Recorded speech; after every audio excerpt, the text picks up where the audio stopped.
মাছের সবথেকে সেরা রেসিপিটা কিন্তু আজকে করে ফেলেছি। আসলে দেখা যায় কি বাসায় মেহমান আসলে মাংসটা কিন্তু আমরা খুব মজা করে রান্না করেই ফেলি, কিন্তু মাছটা নিয়ে কিন্তু অনেকেই টেনশনে থাকে যে কিভাবে রান্না করবে। এই রান্নাটা যদি একবার শিখে যান তাহলে মাছ নিয়ে আর কোনো টেনশনই করতে হবে না। অতিথিরা একদম মাংসের আইটেমগুলো রেখে মাছ দিয়ে পেট ভরে খেয়ে উঠবে। এই আইটেমটা এত বেশি মজা। এই মাছ রান্না করার জন্য প্রথমে আমি পরিমাণ মতো কাজু বাদাম আর 2 চা চামচ সাদা তিল নিয়ে নিব। সাদা তিলটা কিন্তু অবশ্যই দিতে হবে, কোনোভাবেই সাদা তিলটা স্কিপ করা যাবে না। সাদা তিলের কারণেই কিন্তু এই মাছ রান্নাতে এত বেশি মজা হয়। তারপর ওগুলোকে ভিজিয়ে রেখে এখানে আমি একটা মশলা বানিয়ে নিব। এর জন্য নিয়ে নিব 3 কোয়া রসুন, অল্প একটু আদা, 3টা কাঁচামরিচ। কাঁচামরিচগুলো অনেক বেশি ঝাল ছিল যার কারণে আমি 3 পিস নিয়েছি। আর এখানে দিয়েছি 3টি পেঁয়াজ একটু মোটা করে কেটে। সবকিছু আমি ব্লেন্ড করে নিব। এখন মাছের পিসগুলোকে মেরিনেশন করে নিব। এর জন্য দিয়ে দিব সামান্য পরিমাণ লবণ আর অল্প একটু লেবুর রস। আর এখানে কিন্তু লেবুর রস আর লবণ দিয়ে মেরিনেশন করা লাগবে, অন্য কোনো মশলা দেওয়া যাবে না। আর একটা জরুরি কথা, সেটা হচ্ছে এই মাছটা কিন্তু আমি কিনেছি। জীবনের প্রথম মাছ কিনে এত ভালো মাছ কিনতে পারবো বুঝতে পারিনি। হাজবেন্ড অনেক বেশি প্রশংসা করেছে মাছটা খেয়ে। মাছের মধ্যে একদমই ডিম ছিল না, যার কারণে মাছের পেটিটা অনেক বেশি মোটা ছিল আর একদম জীবন্ত ছিল। এত সুন্দর মাছ কিনতে পারবো কখনো ভাবতেই পারিনি। তো মাছটা অনেক বেশি মজার ছিল, যার কারণে এই আইটেমটা খেতে আরো বেশি মজা লেগেছিল। আর এখানে বাসায় টক দই ছিল না, যার কারণে আমি অল্প একটু গুঁড়া দুধের মধ্যে 2 পিস লেবু দিয়ে টক দই বানিয়ে নিয়েছি। এই রান্নাটার মধ্যে কিন্তু অবশ্যই টক দইটা ব্যবহার করতে হবে, তাহলে রান্নাটা খেতে অনেক বেশি মজা হয়। তারপর এখানে কড়াইয়ের মধ্যে অল্প একটু তেল দিয়ে আমি মাছগুলোকে একদম হালকা করে ভেজে নিব।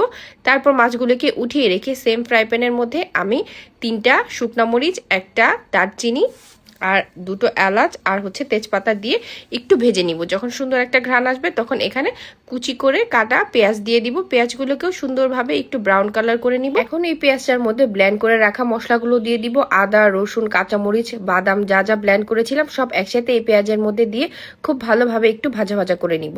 তারপর ব্লেন্ডার জারটা ধুয়ে এখানে অল্প একটু পানি দিয়ে দিব যাতে মশলাটা পুড়ে না যায়। সবকিছু খুব ভালোভাবে নাড়াচাড়া করে এখানে গুঁড়া মশলাগুলো অ্যাড করে দিব। এখানে কিন্তু কোনো প্রকার হলুদ ব্যবহার করিনি, সামান্য পরিমাণ মরিচের গুঁড়া, ধনিয়ার গুঁড়া আর ভাজা জিরার গুঁড়াটা ব্যবহার করেছি। মাছ রান্নায় সাধারণত আমার গরম মশলাটা তেমন একটা ভালো লাগে না, আমি জিরার গুঁড়াটা দিয়ে সবসময় মাছটা রান্না করি। আর তারপর সবকিছু একসাথে মিশিয়ে টিশিয়ে যখন তেলটা উপরে উঠে আসবে এখানে দিয়ে দিব পরিমাণ মতো লবণ। মাছের মধ্যেও কিন্তু লবণ ব্যবহার করেছিলাম, তাই লবণের পরিমাণটা এখানে একদম বুঝে দিতে হবে। তারপর যখন মশলাটা খুব ভালোভাবে কষানো হয়ে যাবে মাছগুলো এই মশলার সাথে ভালোভাবে মিশিয়ে নেড়ে চেড়ে 2-3 মিনিটের মতো রেখে এখানে আমি ঝোলের জন্য একদম ফুটন্ত গরম পানি দিয়ে দিব। পানিটা দেওয়ার পর মাছগুলোকে খুব ভালোভাবে ঝোলের সাথে নেড়েচেড়ে মিশিয়ে আমি এখানে ঢাকনা দিয়ে ঢেকে দিব। প্রায় 7-8 মিনিটের মতো চুলাটাকে মিডিয়ামে রেখে রান্না করে নিব। তারপর যখন ঝোলটা টেনে একদম ঘন হয়ে আসবে, মানে যতটুকু আমি ঝোলটা রাখবো ঠিক ততটুকু, তখন এখানে আমি দিয়ে দিব স্বাদ মতো কাঁচামরিচ আর দিয়ে দিব আমার গাছের একদম ফ্লেভারফুল ধনিয়া পাতা। এত বেশি ঘ্রাণ এই ধনিয়া পাতাগুলার। তারপর এখানে অল্প একটু ভাজার জিরার গুঁড়া দিয়ে দিব। শেষে অল্প একটু ভাজা জিরার গুঁড়া ব্যবহার করলে কিন্তু মাছ রান্না বা যে কোনো রান্নায় খুব সুন্দর একটা সুঘ্রাণ আসে। আর এখানে দিয়ে দিব অল্প একটু চিনি। চিনিটা কিন্তু যাদের ইচ্ছা ব্যবহার নাও করতে পারেন, তবে চিনিটা দিলে কিন্তু খেতে খুব ভালো হয়। তারপর সব কিছু নেড়েচেড়ে একদম চুলাটাকে অফ করে দিব। এখন কিন্তু রান্নাটা একদমই কমপ্লিট। এত সুন্দর হয়েছে রান্নাটা, দেখেই কিন্তু খুব বেশি লোভনীয় লাগছে। আসলে এই মাছের গ্রেভিটা দিয়েই কিন্তু একদম তৃপ্তি সহকারে ভাত খেয়ে ওঠা যায়, এত বেশি মজা হয় এই মাছের ঝোলটা। এটা আসলে পোলাও, ভাত সবকিছুর সাথে খেতে খুব বেশি মজা লাগে। বাসায় যদি অতিথি আসে বা অতিথি ছাড়াও শুধুমাত্র নিজেদের জন্য এভাবে মজা করে কিন্তু মাছ রান্না করে নিতে পারেন। সবসময় তো আসলে একইভাবে রান্না করা হয়, মাঝে মাঝে একটু ভিন্নভাবে মাছের আইটেমগুলো করলে খেতে কিন্তু অনেক বেশি ভালো লাগে।